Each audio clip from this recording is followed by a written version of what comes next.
Okay,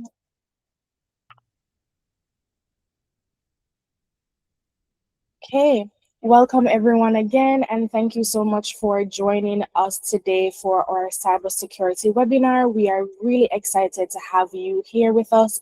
My name is Carrie Nelson Pinedo, and I will be the host for today's session. So we'll be having an interactive session, so we encourage you to participate throughout. So whether sending a question in the chat, feedback, you can go ahead and open up for the Q&A, and we have some quick polls that we will throw out throughout the webinar. So you can just go ahead and click at the activities icon. That's a triangle with it's the 3 squares that is at the bottom right hand of your screen. You can go ahead and select on the dots, and it will show you where it says polls. You can select on activities, then polls, and then you can participate. If you have any issues, don't worry, let me know and I can guide you throughout. So, all right. And to make things a little bit more fun, we do have a special prize that will be handed out at the end of the webinar. So yes, you have to stay straight through. That prize is to the participant that is most interactive today. So you can look out for that. It is a pretty cool and awesome feature that is tied not only to our webinar, but also something that's very cool. So you will hear a little bit more about that as we get towards the end. Okay, so as I said, the webinar is being recorded, so you will have access to it at the end of the session. That can be through the link that you would have signed up for this webinar, or there is a QR code that we have at the end of the webinar. If you go ahead and register, then we'll be able to send that. All right, so let's jump in and get started.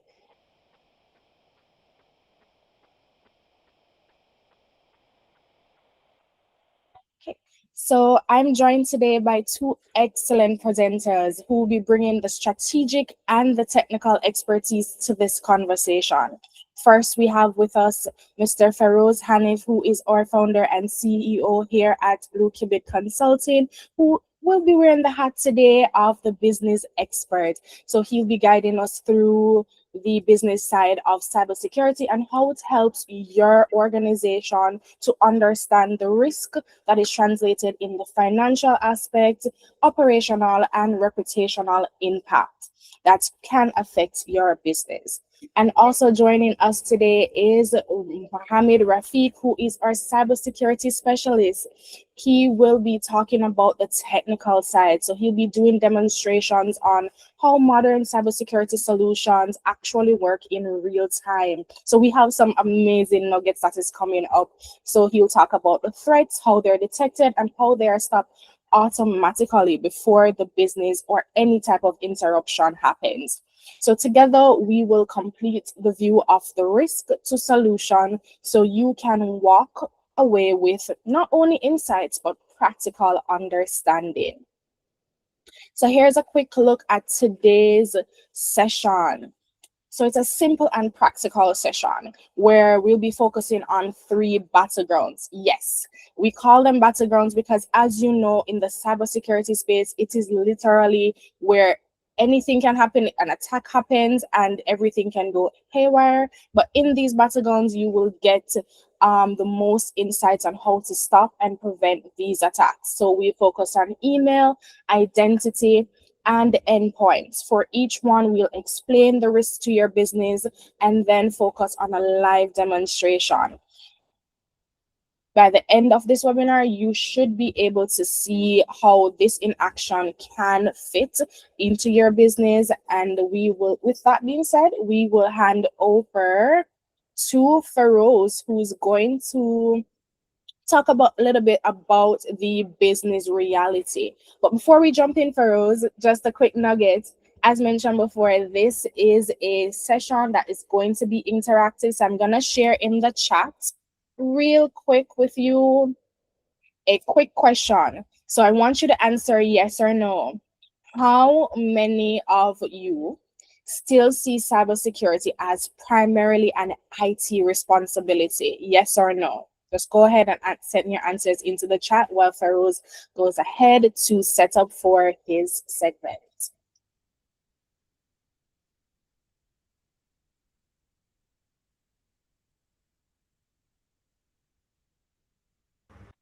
Don't be afraid. You can go ahead and just jump in the chat. Seeing some answers come in here, Feroz. You can go ahead and take over while those answers come in. Great. Thank you, Carrie, and good morning, and welcome to everyone from around the world. Here in Chicago and Jamaica, we're at about 8 a.m. So once again, those that are from this region, good morning, good afternoon for all those from other regions of the world.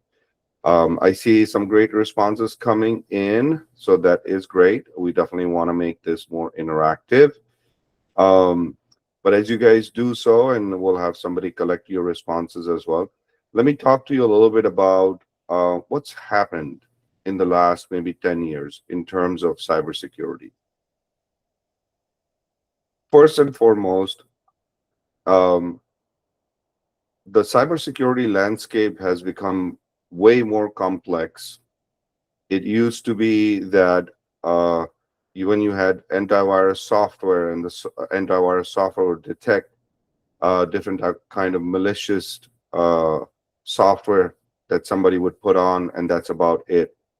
But where we live today, and especially because of the digital transformation that is happening across the board, in all countries, in all industries and sectors, the digital transformation is giving way to a lot more cybersecurity threats. And for that reason, cybersecurity within the last 10 years has become something of a basic need for every company. It used to be that it was treated as something that was in the back end. It used to be that, it would run in the back end, no a real requirement to monitor, to proactively engage. The cybersecurity software did, I'm sorry, the antivirus software did pretty much all the work, right? But now um, it has become a core business risk. It is something that has to be continuously monitored because it has it is impacting revenue across um, product lines, across business lines, where you could have entire segments of the business be completely down because of a cyber attack. Um, there's significant amount of losses that we see across um, different parts of the world, especially now with the emerging technologies in the Middle East. We have seen that as digital cities are emerging, there is more and more financial loss as well. It is estimated that around the world, in every 30 seconds, there's an average 50,000 US dollars worth of cybersecurity loss. And that once again leads to either temporarily disabling a business to completely shutting down and halting a business. Um, there's actually right now no business unless it's a micro business. There's no business that is not impacted some shape or form by cybersecurity. And then that cascades down to individual people. So a lot of people think that my company is protected, but I don't necessarily, as an individual, need to think about it too much. So we'll dive into some of these things, including some of the vulnerabilities that you may have seen or heard about, especially around email security, as we move on into our next slides. Once again, I'm going to ask if anyone has any questions on any of the slides as I present. Please do let us know. Let's make it more interactive. You can also raise your hand. You'll see that there's an icon with a hand like that, and you can click on it, and you can ask a question or have a comment around it. As I said, the landscape is becoming more and more complex, and um, small, medium-sized enterprises are now the most vulnerable. And it's because these are those organizations that typically do not have a large IT team, or sometimes they don't even have an IT team. Right. And while the threats, the dollar figure for the threats may be smaller, the number of threats for the small and medium-sized companies is much large. There's, as I mentioned before, some financial fraud that happens across the board, where you get an email and then someone clicks on an email and all of a sudden your company's data is exposed. Um, I talked a little bit about the operational aspect of it, and most people would have heard by now about ransomware, where a cyber criminal will take over, encrypt hard drives, and then uh, completely halt the operations of a company until the ransomware is paid off. They are at the mercy of the cyber criminals. And with all of this, as most companies are trying to grow, as most companies are trying to scale, the reputation, the brand name is critical. And when a cybersecurity attack happens, or a cyber attack happens, then the reputation of the company is at stake. Large corporations like Coca-Cola, McDonald's, and others that are Fortune 100 or Fortune 500 companies spend a significant amount of their budget just trying to make sure that there are no breaches. But once again, your small and medium-sized companies unfortunately don't have those type of budgets. But now, with where cybersecurity has evolved to, there are solutions and options that small and medium-sized companies can implement. With that, I'll pause here. I believe we have a question. Yes, we actually have two pharaohs. I see here where someone mentioned, why do you think attackers target SMEs more? So that's one question that was thrown out. And I also do see another question coming in for Famer, where he asks, how so the email companies do not block it, or will that raise a cybersecurity concern or a trust concern? So I'm not sure who you want to address first. Um, well, I'll take Salman's question first. Um, I am sorry, I'm not seeing his question. Oh, I just shared with you. It was sent in our Q&A section. He was asking. Oh, there you go. He sent it again for you. Yeah, why small, medium-sized companies? It's because the larger companies have built forts around their company's landscape, digital landscape. Um, Most large companies will spend a significant amount of money to implement cybersecurity at various layers of their company. And while cybersecurity has become more prominent now, it's actually because of small, medium-sized enterprises and small, medium-sized companies. It's those that are impacted the most. The large companies have been spending significant amount of budgets since almost a decade. Why the smaller companies as well? Because it's easier for the cyber criminals to hack into these smaller companies, as most of these companies may not have all the measures put in place.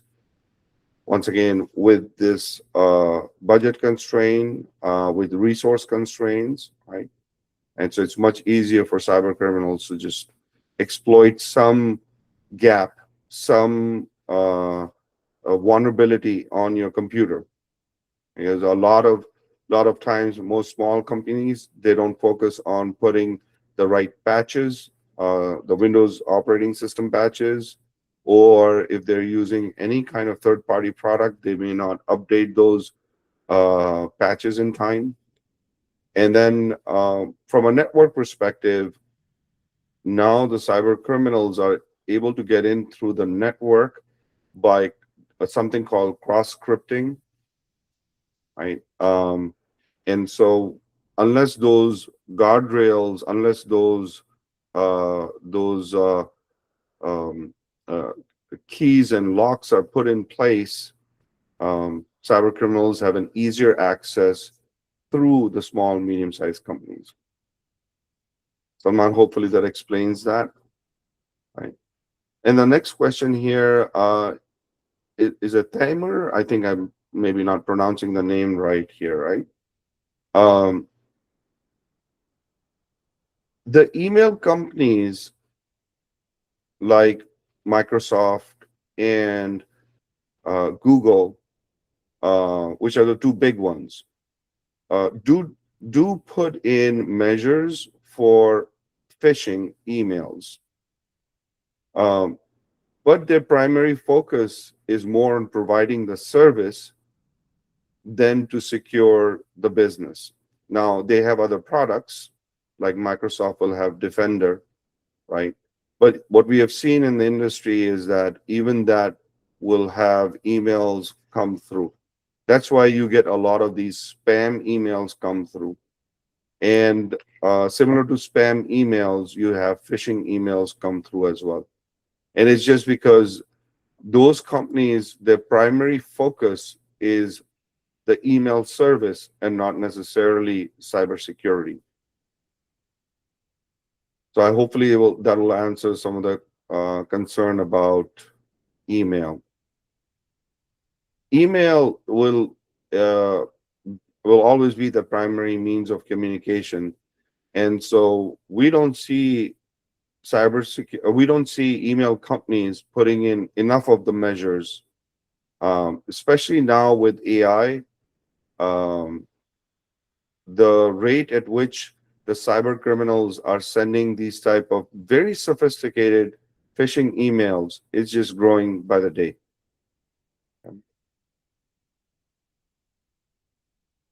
Okay, let me move on to my next slide here.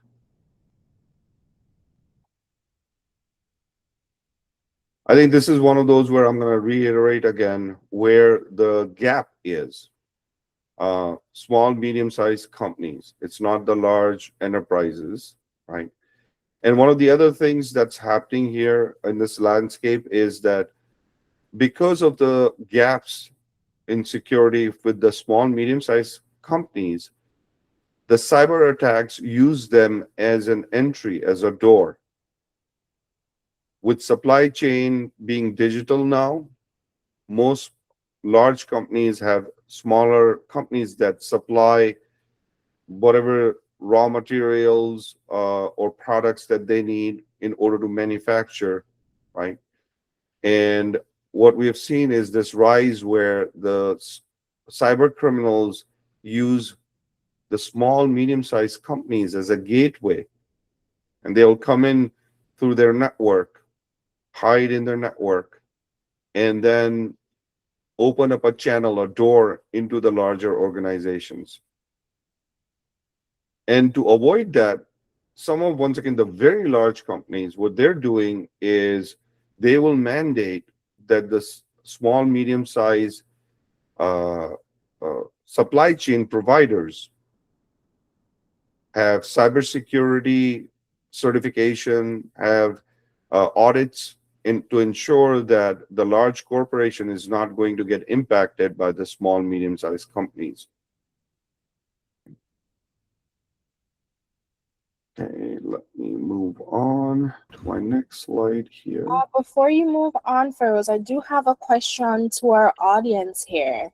So I'm going to send out a poll. Again, you can select on the 9 dots at the bottom right-hand corner of your screen and select activities, and you should see the poll that I just launched. But in essence, I will send the question.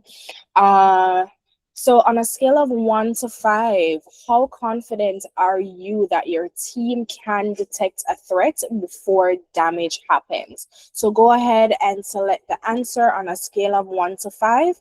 How confident are you that your team can detect a threat before damage happens? So, while those questions come in, let me just check here. All right. Okay, Feroz, you can head over to your next slide while those responses come in, and we will go ahead and take a look at it later. But we do see some responses coming in for now. Great. Three. Okay. Do we want to pause here and address those, or let them collect a little bit and then we will Yeah, come back to it? yeah, let them collect a little bit and then we'll come back and take a look, okay? Great. Um, so on this particular slide, what I wanted to go over is what is the cost of each of these cyber attacks. And first and foremost, let me once again put it into a monetary value before I dive in. On average, once again, I think I said this before, across the globe, um, there is a cybersecurity attack every minute that's worth about 50,000 US dollars. Now you ask, how does that happen? Because all these large and small companies, there's cybersecurity, police, there's all of that happening. But why does it happen, right? It starts first with an infection that happens in a device, whether it is through the network, whether it is through email, whether through it is somebody downloading some sort of a malicious software, right? Somehow the cyber criminals get into your network. Okay. Once they get into the network, once they get into a PC and then they get into the network, they then start spreading the actual malicious code. They can do so by um, getting in through the virtual private network. So they're inside the corporation's network security. They bypass all of the different gates. And then what they will do is they will encrypt the hard drives. Once they encrypt the hard drives, they have the keys to decrypt it. And at that point, when the hard drive is encrypted, the company comes to a halt. They're at the mercy of the cyber criminals. They have to pay that ransomware. And some people might think, I'm protected because I am in the safest city, safest country. But a lot of these cyber attacks actually happen from the other side of the world, right? It may be from a completely different remote location. So it is very, very hard for cyber police to actually track them down and do something proactively or while an attack is happening. Most businesses are at the mercy of paying the ransom.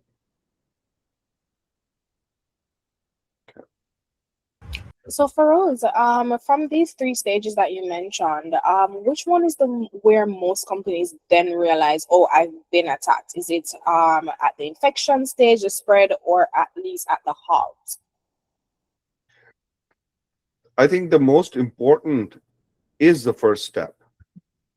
You have to be able to protect the network devices, right? You have to be able to protect them down to your physical laptop, desktop, and now smartphones. And then it actually cascades down to the data layer as well.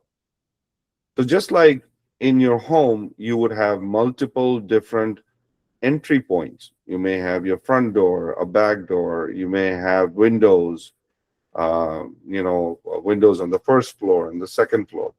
and you want to protect each one of them. Um, and that's the entry point, right? And so, Carrion, step one, where the infection happens, are these entry points. And those are where you have to have your cybersecurity protections. So great question there.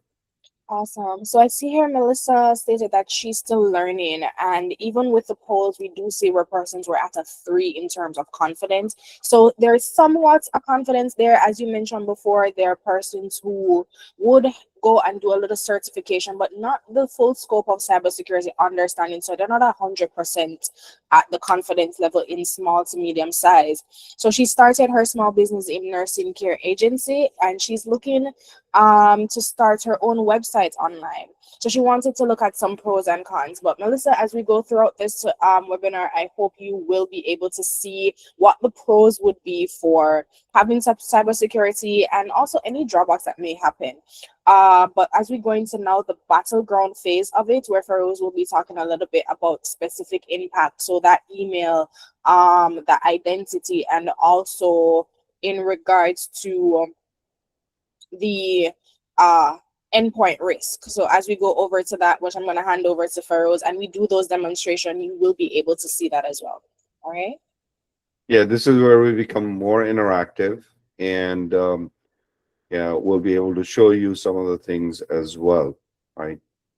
Um, this particular this particular slide talks to the front door, and we say front door because email communication is the most common form of communication.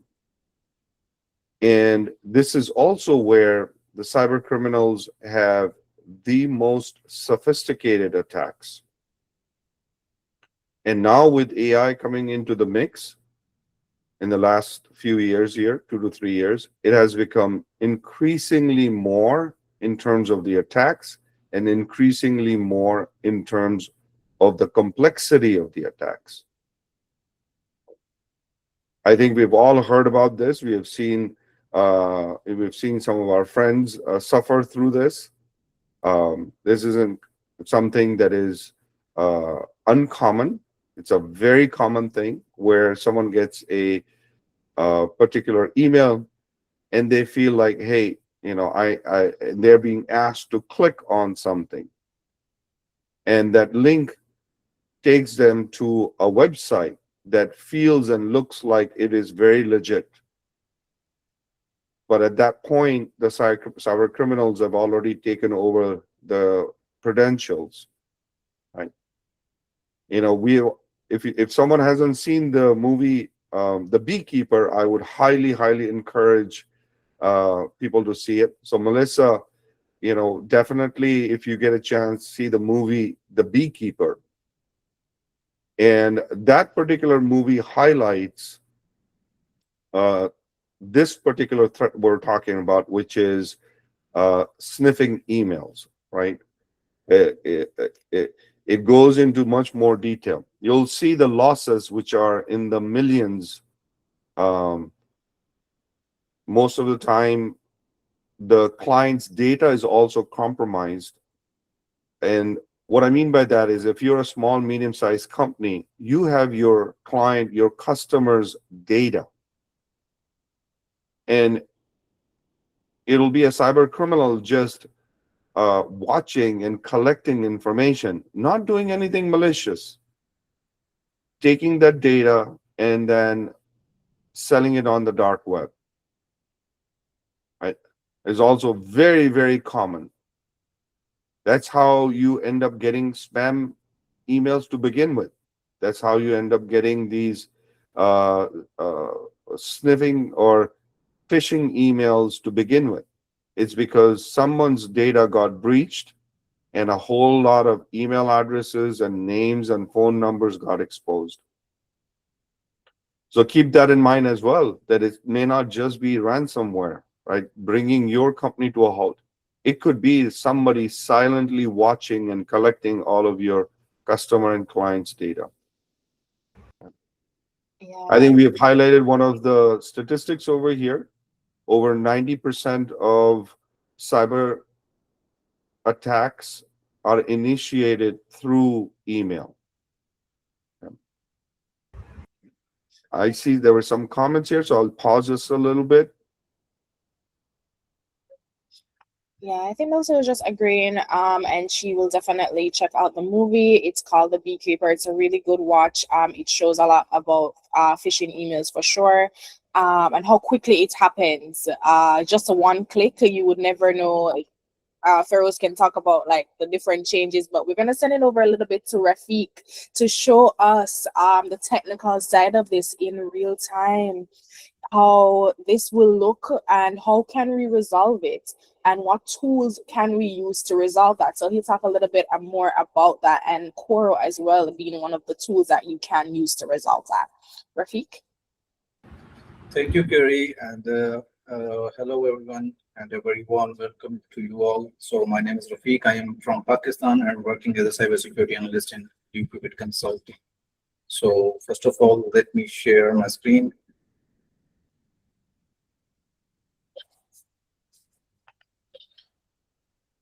So are you guys able to see my screen? Yes. Kerry, can you please confirm? Thank you. So before we dive into the specific threats, I want to show you the big picture. This is the core action board for Qubit Consulting. And at a single glance, a business owner can see exactly what is happening across their entire organization. Right now, you can see 8 users which are protecting by the core and 16 different devices. So you will notice we have 113 open tickets, and that might sound a lot, but look at the next number. 34 threats have already been resolved by the system today without any human help. Our current workspace health score is 76 out of 100. So my job is today is to show you how we use Coro to find those remaining risks. Let me show you email phishing. These all are the tickets. You can see different types of attacks are happening on workspace. So you can see endpoint security and abnormal admin activities, access permissions violation, impossible traveler. We will go through some of them in a few seconds. Here is the one. So let's take a look at real example of how Coro protects your team from malicious emails. If we look at the ticket log, we can see that Coro has already identified and quarantined it. And a suspicious email for demo user. The system doesn't wait for a human report it. Coro actively, proactively protect your environment 24/7 without any human intervention. So let's now go to the full details section.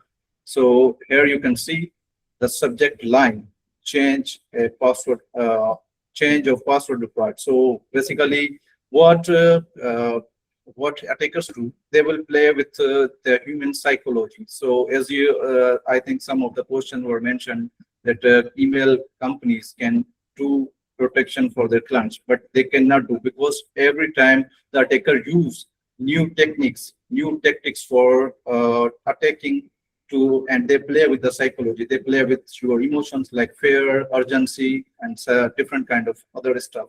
So they just trick you. So basically, the first wall of defense is human. If your employees are trained well, so they can protect you more, and they can, and with if they are more practiced with the one other module which Coro provides is a cybersecurity training awareness program. So it will make them more proactive in cybersecurity side. So you can see the in finding sections, Coro find a malicious link hidden inside the email. You can see the actual code of the dangerous URL right here. So in cybersecurity, we say think before you click. So it's the all game. So now you can see the action portion. So it is so simple. You don't need a proactively cybersecurity expert. You can simply allow it or block it, or you can download EML file to investigate it further. So the automation ensures that even a sophisticated phishing attack is stopped before it can do any damage to your business. Thank you. Awesome. So Rafika basically saying that they put it in like a quarantine, because I saw something that says quarantine mode. So is it like just put it in one section for you to just review it? That's what Coro does. No, basically it automatically quarantine. It means it will not affect your system anymore. So it will, without any harm, it will quarantine it, and it will not do any malicious things like a backdoor malware can install if you click the link, and it will be downloaded, and you cannot know that it is a backdoor malware or something which can encrypted your device, a ransomware attack. So Foro will proactively detect it, and it will just block it and quarantine it. So it will not harm your system anymore. Awesome. That is so great. Amazing. Thank you. I think we're gonna hand back over to Feroz. But thank you so much for coming out, Caesar. It was a pleasure to see you here with us. If anything, we will reach out to you if you need any more information. You can check us out at bluequbitconsulting.com and register for a one-on-one consultation. But Feroz, you can go ahead. Great. Thank you, Rafiq and Carrie Ann. And let me move on to my next slide. I think we did the live demonstration here. And one of the things that I'm going to talk a little bit about, we talked about security. I'm sorry, we talked about email. Let's move on to security in terms of your credentials. One of the things that we see very, very often is that the passwords for different systems are exposed, and email is one way, but we've also seen where companies may not have the right policy for changing passwords, which is very common.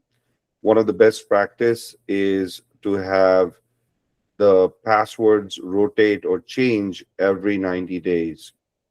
And it's a common thing within small, medium-sized companies where they will keep their passwords forever, the same passwords forever.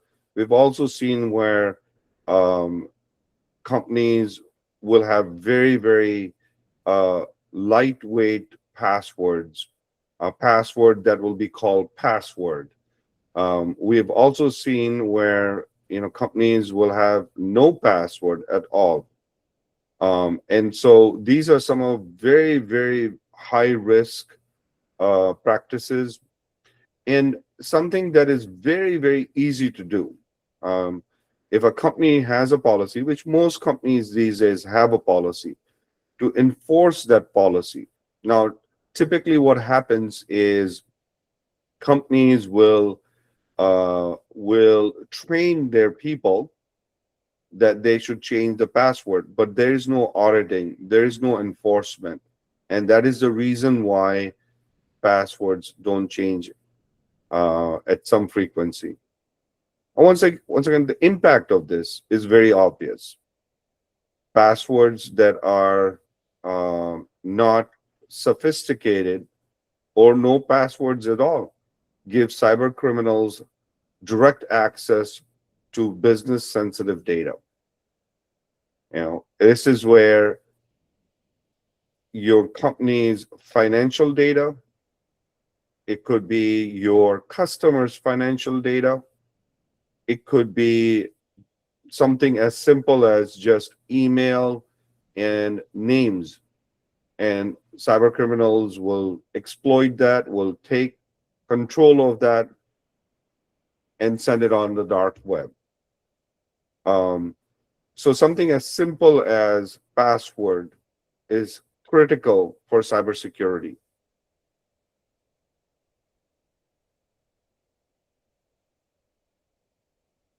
Let me jump on to my next slide. If anyone has once again any questions, please do let me know. Okay.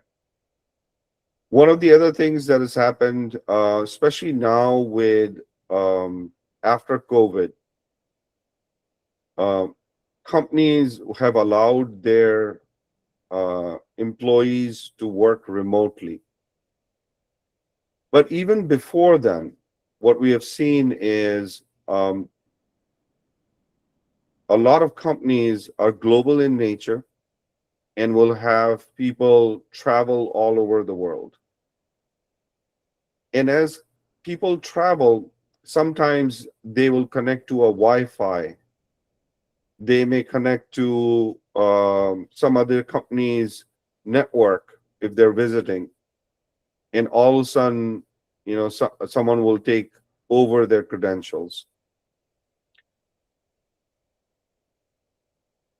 For cybersecurity to work, all of these different doors have to be closed.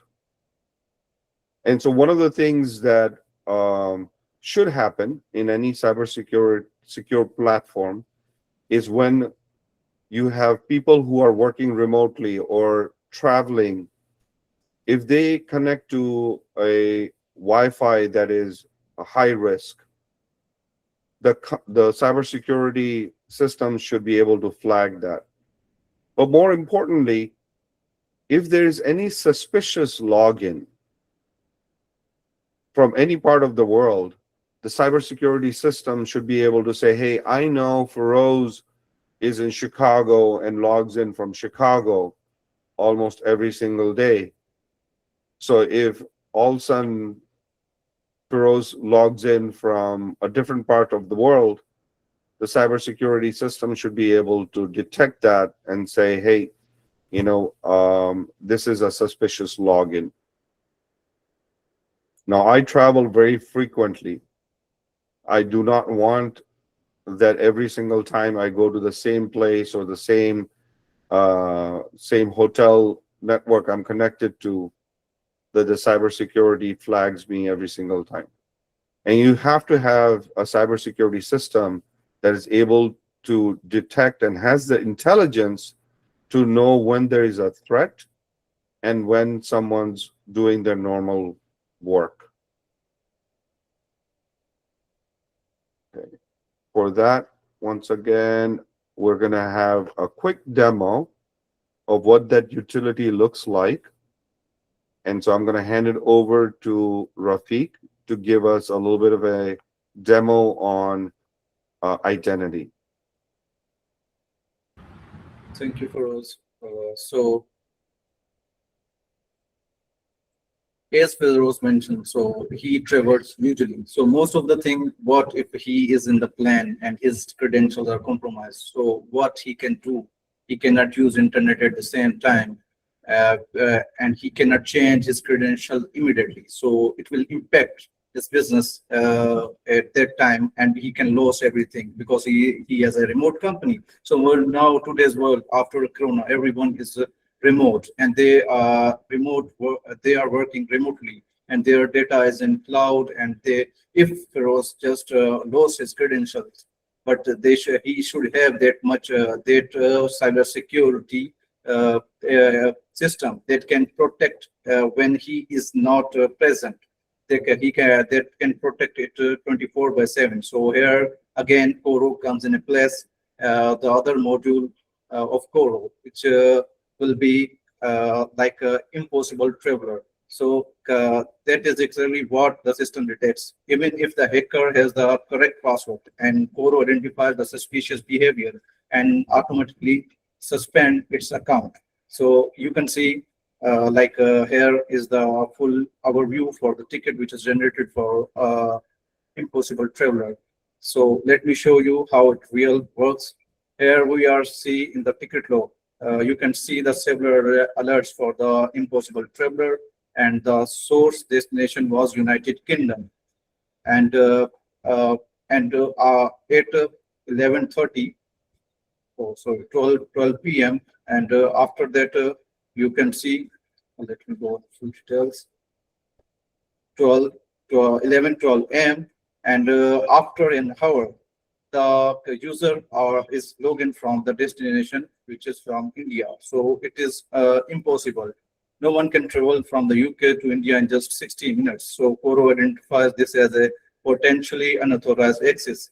Now look at how easy it to fix. I don't need the security expert here again. And I just click the actions portion and go to the buttons. I can suspend the user account. I have different types of options here. Suspend user from the Google Workspace, and I can request the user to sign it in again.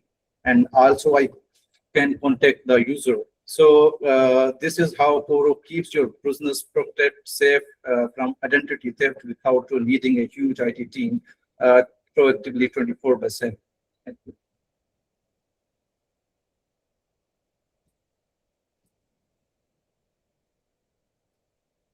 Again, Thank you, Rafiq, for that quick demonstration on that. Um, we'll move on just a little bit here.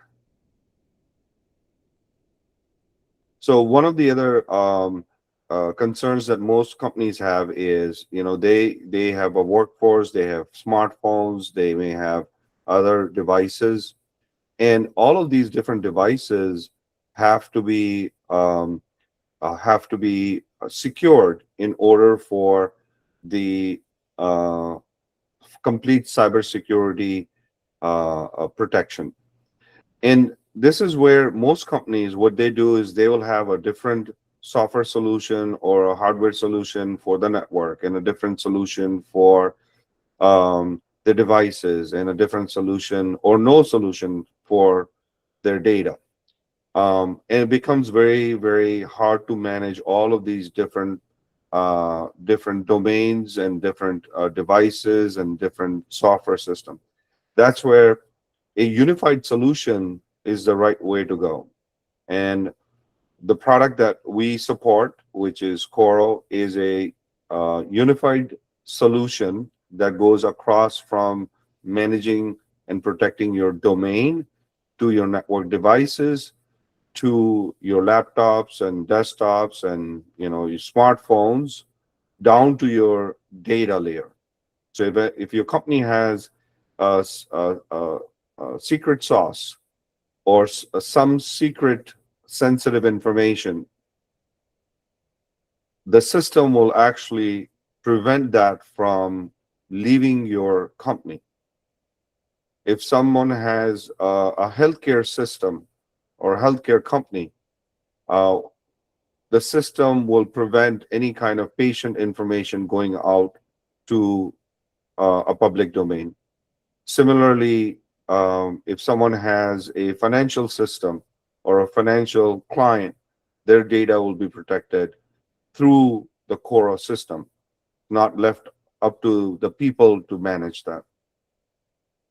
I'm going to quickly move on because as we are getting closer,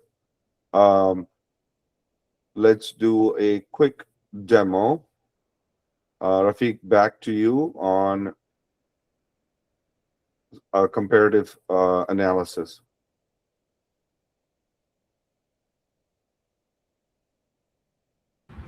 okay, sharing my screen.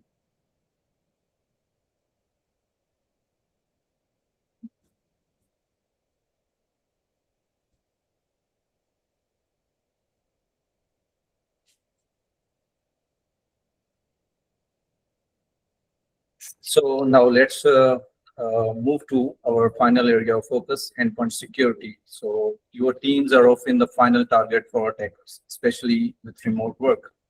If we look at our ticket flow, we can see multiple critical alerts for malware on endpoint. Let's look at the full details now. That specific threat on user's laptop, the device, Lenovo ThinkPad. The threat Coro identifies as a ransomware.exe. The classification, our AI classified this especially as a spyware and ransomware attack. Because Coro is automated, it doesn't just watch, it has already identified this file as a malicious based on its reputation and has blocked it from separating. So from the action menu, an admin can immediate control. We can discard this file. We can also, if it is a false positive, then we can approve this file, remove it permanently, or even contact the user and let them know their device was targeted. And there is another thing too, which is ransomware.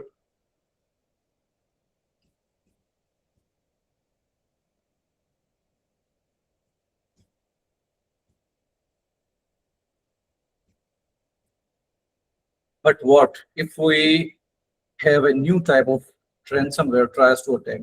This is where VSS backup protection comes in. Most ransomware tries to delete your shadow copies. These are your local backups, so that you are forced to pay the ransom to get your files back. As you can see here, Coro detected a process attempting to delete the files. Attempted to delete the files and automatically blocked it. This is a file saver for business continuity. It means even if an attack starts, your ability to recover your data is protected. Again, with one click in the action menu, we can close this ticket or we can contact the user. This is the power of Core. It doesn't just come to find the viruses. If it actively protects your company life, lifeblood, your data. So to wrap up things again, I want to leave you with one thought: cybersecurity should be a business enabler, not a headache.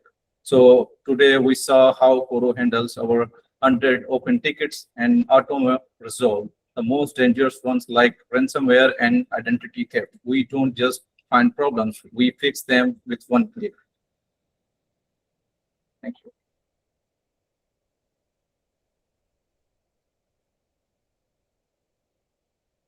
And back And to you, I'll, Feroz.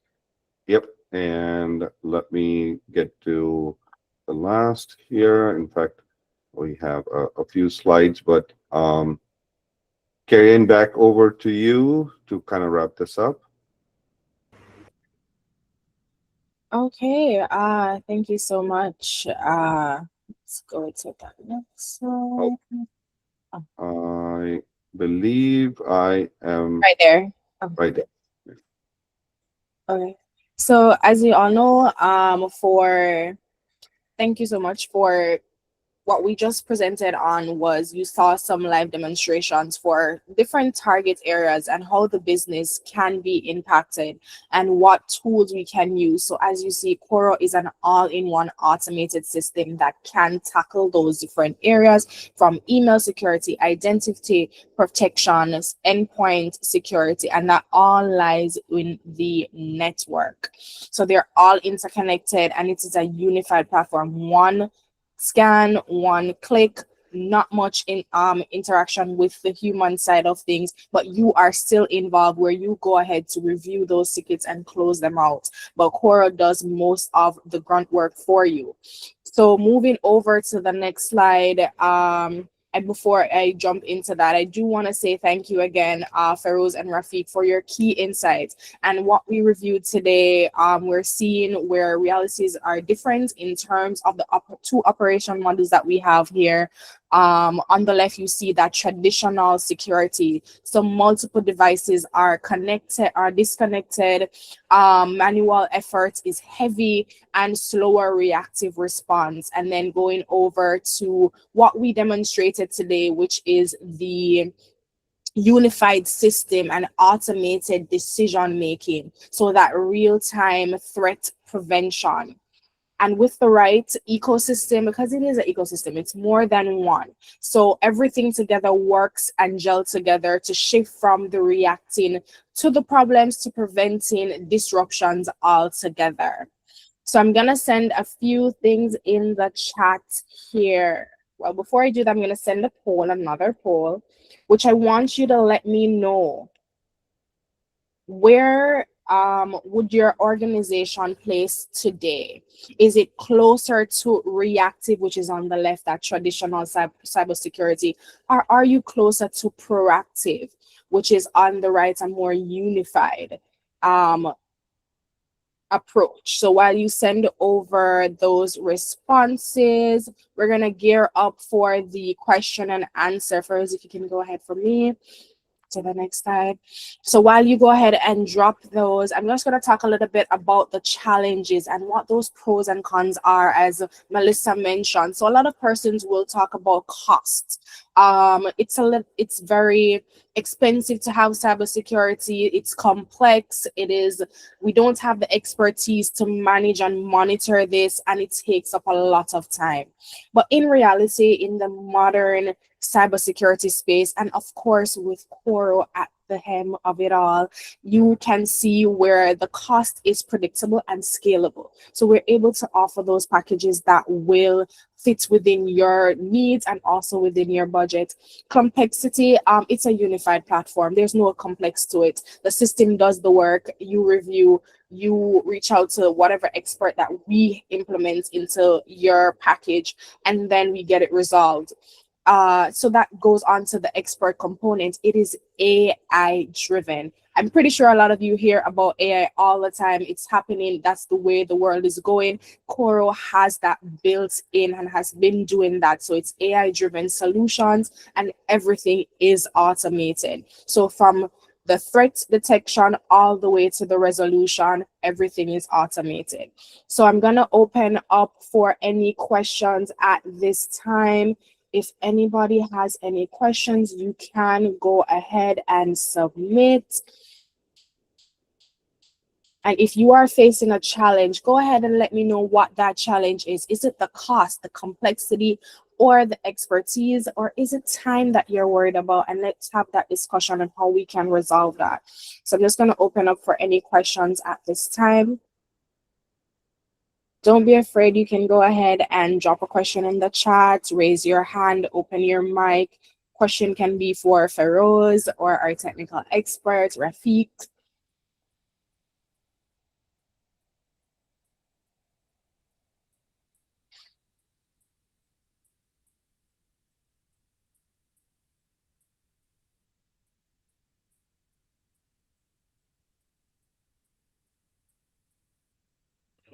All right, so I'm not seeing any questions coming across. Move on to the next slide first. So what we'll do is we'll just move ahead. But if you do have any questions, we do have the option for you to send them at a later time. So what's next? You're probably wondering, we heard so much about cybersecurity, some of the different threats, how can we handle it? But what do we do with this information? How do we put this into practice? So I'm gonna share with you a QR code in the next slide on how to be able to access some of these steps that you're seeing. So for instance, we would like to there is the option for a free cybersecurity assessment. Once it is that you sign up, you can have that personalized demo. So that's that one-on-one conversation where you let us know about your business needs, what you faced in the past, and how we can resolve that for you. And of course, we talk about the demo, which would lead into how Quora can fit into your space. It is a tiered field. So you start with the consultation, we show you the demo, and then go into that assessment as well. Okay. And I do want to go to the next slide where we can go ahead and scan your QR code right here, where you can go ahead and scan for any of that session. So you have that consultation, want to know more about the assessment, you can go ahead and scan. And if just for the recording you want to register to get that recording, go ahead and scan. Melissa has a question here. Is cybersecurity better than AI? I don't know who wants to tackle that. I can definitely tackle that one. Melissa, cybersecurity and AI, right, are two different aspects. Artificial intelligence is where machines learn how humans would interact and then simulate the human actions. Right? Artificial intelligence is nothing more than a set of commands, codes that are executed by computers in a very sophisticated manner. Cybersecurity, on the other hand, is there to kind of protect against anything that is malicious, unauthorized, any kind of threat to your business. So two different aspects. In fact, what happens is even within cybersecurity, in order to make it more affordable and more easy to use, we implement artificial intelligence. That way, you don't need a team of 50 people just to manage your cybersecurity landscape. Artificial intelligence does all of that heavy lifting work. So, yeah, incorporating AI or artificial intelligence into cybersecurity enables that repeatable task, that intelligence that a human would need to do by computers. So hopefully that kind of explains the difference between the two. Yeah, and they do work hand in hand, Feroz. I'm pretty sure you would agree with that. Okay, so we have I believe Rafiq answered, but just to reiterate, it was for a core solution, does it need a whole team to deal with, or one person could be enough? And as Rafiq said, one person can handle Coro because Coro does more of the heavy lifting. All right. If I can also add just a little bit, so I believe 80% of cyber threats are directly handled and closed by Coro. And that's the artificial intelligence component working in the back, doing the job of many different cybersecurity analysts.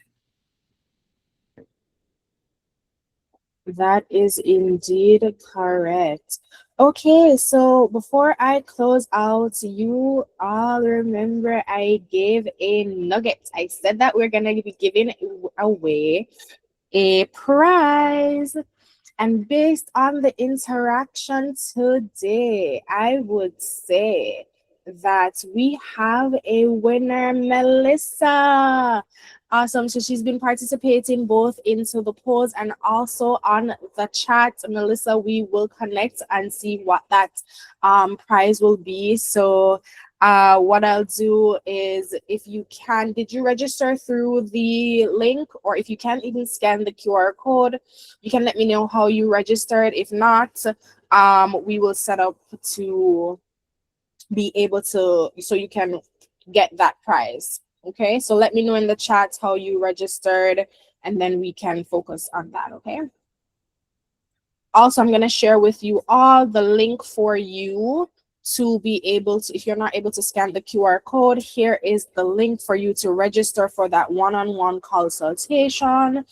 And to wrap things up, I do want to take a few moments to just say a special thank you again to our presenters, Feroz, the business expert for today's webinar, and Rafiq, our technical specialist. Thank you for sharing those valuable insights and practical strategies on strengthening cybersecurity. It's been a truly informative session. I learned a whole lot today. I hope you did as well. And of course, thank you to our wonderful interactive audience. Yes, you all engaged and participated, which made this webinar more impactful. And as mentioned at the start of the webinar, we will be providing that recording to persons who would have joined today. So you can either scan the QR code if you did not, to get that access. And for those who did already scan through and did a form, you will get it on your email that you use to register. So to claim your prize, Melissa, just drop in the chat your name and also how you registered. And also, if you can, I will share my email here. So you can just send me a quick email just to say, hey, this is me, and I will walk you through what that prize will be. So as we close out, I want to leave one final thought with you. The biggest risk isn't the attack you see, it is the one you don't detect in time. That's why proactive automated security isn't just a nice to have, it's an essential. Thank you again for joining us, and looking forward to seeing you on another webinar coming soon. So look out for that detail. Do take care and enjoy the rest of your day, everyone. Bye. Thank you.